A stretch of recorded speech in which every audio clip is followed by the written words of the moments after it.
ભાષા સજ્જતા. બાળ દોસ્તો, આજે આપણે પત્રલેખન વિશે જાણકારી મેળવીએ. બાળ દોસ્તો, પત્ર યોગ્ય અને સરસ રીતે લખાય એ માટે અહીં આપેલી કેટલીક બાબતો ધ્યાનમાં રાખવાની ઘણી અગત્યની છે અને એની કાળજી પણ લેવી જોઈએ. 1. સરનામું. 2. સંબોધન. 3. પત્રનું કથન. 4. અન્ય સમાચાર. 5. સમાપન. પત્રનું સરનામું.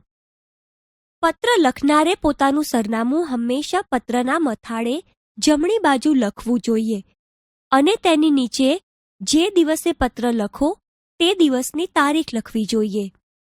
ત્યારબાદ જેને પત્ર લખ્યો હોય એટલે કે જે વ્યક્તિને મોકલવાનો હોય તેનું પૂરેપૂરું નામ, સરનામું પોસ્ટકાર્ડ કે અંતરદેશીય પત્રમાં આપેલા ચોક્કસ ખાનામાં જ લખવું જોઈએ. પત્ર લખનારે નામ, સરનામું એવી રીતે લખવું જોઈએ કે જેથી પત્ર સહેલાઈથી મળી જાય અને ચોકસાઈથી બીજી વ્યક્તિ વાંચી શકે તેવા અક્ષરોમાં લખેલું હોય. પત્ર જે સ્થળે મોકલવાનો હોય તે સ્થળનો પિનકોડ નંબર અવશ્ય લખવો જોઈએ. નામ, સરનામું વાંચો અને સમજો. છગનલાલ કેશવલાલ મહેતા, નીલકમલ એપાર્ટમેન્ટ, ભાવનિર્જર સામે, સેટેલાઇટ, અમદાવાદ. પિનકોડ નંબર છે 380015. તારીખ છે 13મી ઓગસ્ટ 2011. ઉપરના નામ, સરનામામાં તમે જોશો કે પત્ર લખનારે પોતાનું સરનામું પત્રના મથાળે જમણી બાજુ લખ્યું છે. પત્ર જે સ્થળે મોકલવાનો છે તે સ્થળનો પિનકોડ નંબર લખ્યો છે અને તેની નીચે જે દિવસે પત્ર લખ્યો છે તે દિવસની તારીખ લખી છે.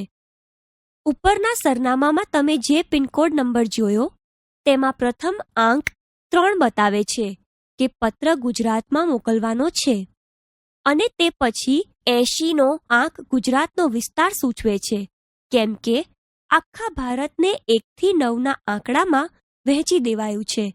જેમ કે દિલ્હીનો આંક 1, ગુજરાતનો આંક 3, મહારાષ્ટ્રનો આંક 4, એ રીતે બધા જ રાજ્યોને આંક આપવામાં આવ્યા છે.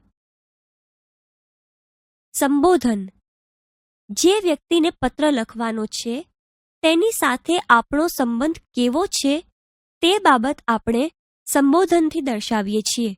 જેમ કે આપણા કોઈ વડીલ, દાદા, બા, બાપુજી, મોટા ભાઈ બહેન, શિક્ષક વગેરેને આપણે જો પત્ર લખતા હોઈએ તો એમને પૂજ્ય બાપુજી, આદરણીય શિક્ષકશ્રી એવું સંબોધન લખવું પડે છે.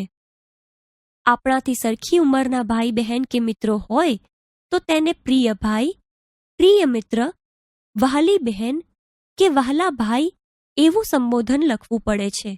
અને જો આપણાથી નાની ઉંમરના ભાઈ બહેન કે મિત્રો હોય તો તેને સંબોધન આપવા માટે ચિરંજીવી એ શબ્દનું ટૂંકું રૂપ ચી લખ્યા પછી નામ લખવું. જેવી રીતે પત્રલેખનની શરૂઆતમાં સંબોધન લખવું પડે છે એવી જ રીતે પત્રલેખનના આરંભ ને અંતે સંબંધ મુજબ આદર કે વિનયનું ઉદ્ગાર વચન પણ મૂકવું પડે છે.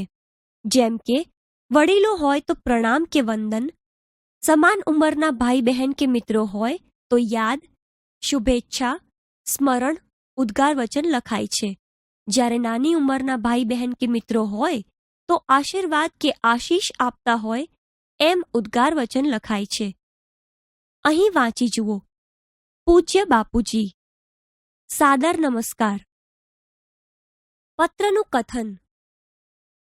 આપણે જે હેતુથી પત્ર લખતા હોઈએ તેવા લખાણને પત્રનું કથન કહેવાય છે. પત્રનું કથન સરસ અને સ્પષ્ટતાથી લખવું જોઈએ.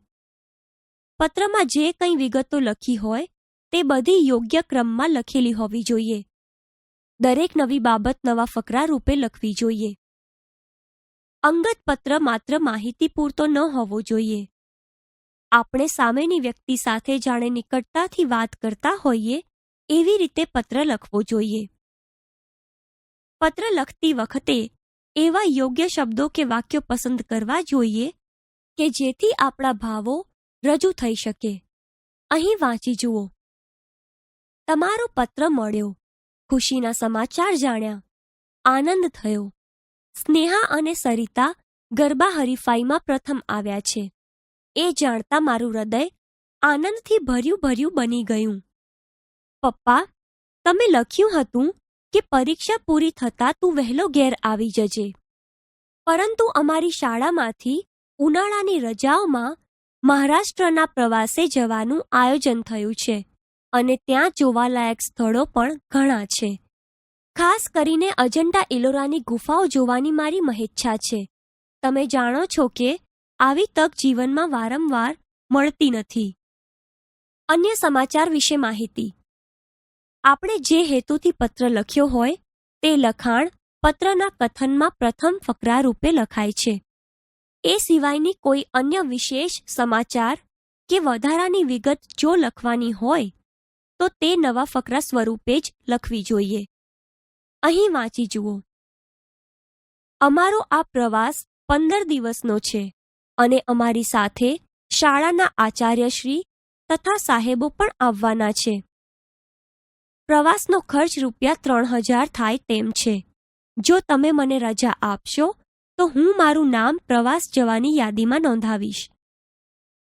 સમાપન. પત્રલેખનને અંતે સૌજન્યપૂર્ણ, વ્યવહાર સંબંધી પ્રણામ, આભાર જેવા શબ્દો વપરાય છે. અહીં વાંચી જુઓ. મારી બંને બહેનોને યાદ અને મમ્મીને પ્રણામ. ત્યારબાદ લિખિતંગ શબ્દનું ટૂંકું રૂપ લી લખી તેની નીચે જે પત્ર લખે છે તે પોતાનું નામ લખીને પત્ર પૂરો કરે છે. અહીં વાંચી જુઓ. લી, તમારો આજ્ઞાંકિત પુત્ર છગન. છેલ્લે તૈયાર કરેલ પત્રલેખનને ફરીથી એકવાર બરાબર ધ્યાનપૂર્વક વાંચી લેવું ને એમાં ખાસ જોઈ લેવું કે કોઈ ભાષાકીય ભૂલો રહી તો નથી ગઈ ને. જો રહી ગઈ હોય તો તરત સુધારી લેવી જોઈએ. અહીં દર્શાવેલી વિગતોને એક સાથે ફકરાબંધ લખતા તમને પત્રલેખન મળશે, જેને હવે તમારી વર્કશીટમાં લખો.